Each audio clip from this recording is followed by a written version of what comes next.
Yes. Welcome back to Long Island. I know that you guys were here in 2010. How do you like this atmosphere, this outdoor festival, all the people being able to be out here and see you?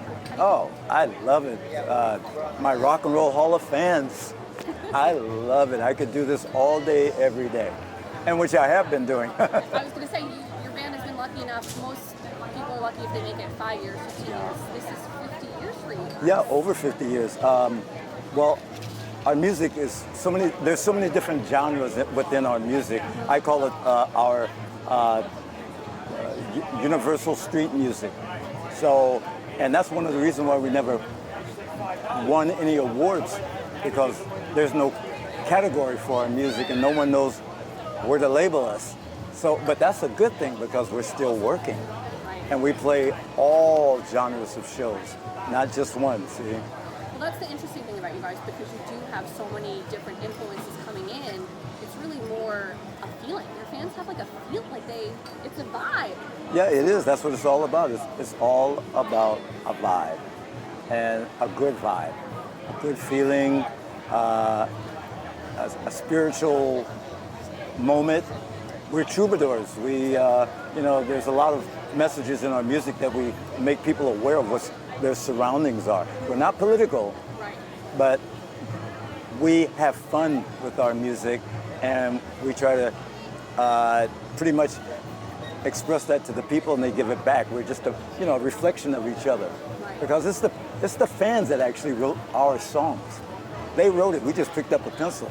It's all one experience, like Jimi Hendrix said. Are you experienced? And that's what we were. Yeah. And so now you're one of the original members. You are the original member left in the band. What made you stay within this group? Fans, Rock and Roll Hall of Fans. Yes, they keep me happy. They keep me alive, full of energy and going. And I don't plan to stop. You have been touring continuously for a very long time. Is that what Over keeps you- 50 years. Is that what keeps you guys going? You just keep touring and Yeah. going to new cities and seeing Well, people? you know what's amazing also?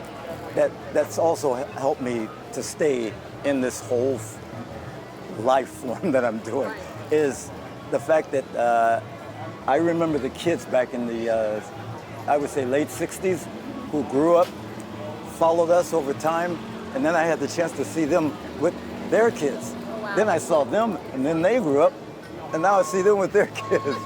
I mean, I have great-grandchildren. Right. So for me to see the people that came, that's been supporting us at our concerts, that's an amazing point of life to see. It's like watching people being born, Right. and you have to understand, I am a doctor of music. So through my music, I not only heal myself, but I heal the people listening. And that's a good feeling for me to know I'm not playing God.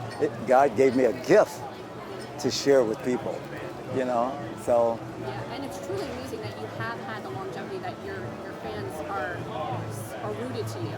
Yeah. And they have seen this progression, and you've seen their progression. Yes, and they know me as much as I know myself, if not more. But now, thank God to Google, they know me even more than I can remember about me. I forgot a lot of things. So the younger generation, me with an open mind, they help me remember things that I forgot. And I call myself writing a book. I have to ask the kids. I say, okay, what is it that you know about me? Okay, and then they Google, well, I know how old you are. I know that you were married this many times. I know that you used to do drugs. Is that the only part you know? Give me something good about me. And then, so with all the different sounds in your music, do you gravitate towards any one genre that you prefer, that you really love to do, or do you like that it's that eclectic mix of? I like the eclectic mix because I really can't help myself, because that's how I started playing music. Gospel, Latin, and back in the day they call it calypso, not reggae. It was calypso. And then you had your Latin, and then you had blues. When blues was just hardcore blues, country and western, not country, but country and western. See, I go back in the day, so, and then I would infuse all that in one universal street music genre. And again, we still don't have a category. Right. You can't categorize us. We play it all. And thank God for that, because we're able to perform any and every Right. show. And I think it's helpful that you also play different instruments. Yeah. Correct? Yeah. I play one note on piano and that's it. No. I play drums. I'm a frustrated guitar player, but I do play bass. I can play a little horn. I play harmonica, a lot of percussion, and singing, of course. And I play vibes, and whatever instrument you put in front of me, I'll challenge. Right. Yeah. Anything else?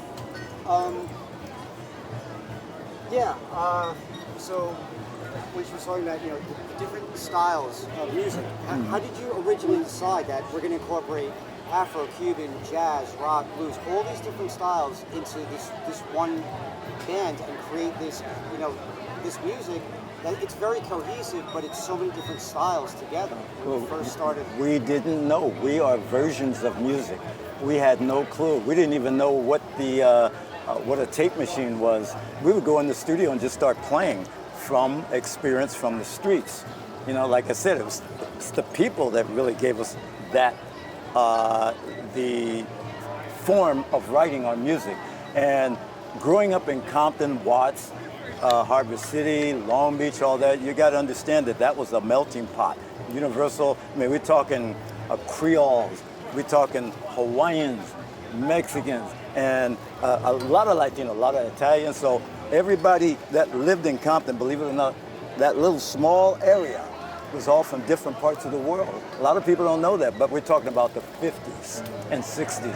And that being said, everyone had their own style of music that I would hear all the time, and I just said, wow, I like that. Oh, I like that. Oh, I like that. And then I would listen to the radio. My mother and my older brother would bring home music from different artists like Dinah Washington, Billie Holiday, Jimmy Dorsey, the Dorsey brothers, and just old music from the past, Ray Charles, and I would listen to all of this, and it just melted right into my brains. And I started trying to emulate. And emulating meant that that helped me to create my own style, which I didn't understand. I had to take drugs to understand myself. And when I say drugs, that bears aspirin, stuff like that. Only if you believe me. So with that sound and the songs you've made, the message of the songs, it's a lot about unity and love and brotherhood amongst each other. And that really resonates, especially now as much as it did back then. Yeah. Well, we were pretty much of a family together, the older guys, and the Vietnam War was raging at the time, and that's basically why we called ourselves War, because what we wanted to do, we wanted to rage war against wars. And we're not talking about just Vietnam, we're also talking about our community. War in your own backyard. People coming from Vietnam that did survive Agent Orange came home to another war, and so we just wanted to show people that, we call ourselves War, and our choice of weapons is our instruments, musical instruments that shoots out melodies, rhythms, and most of all, harmony. And harmony has a double entendre to it, so if you know what harmony means, then you know it's harmony amongst one another, and harmony, which is a basic fundamental of music. Doctor of music I am. I'm a healer. I think we're good. All right.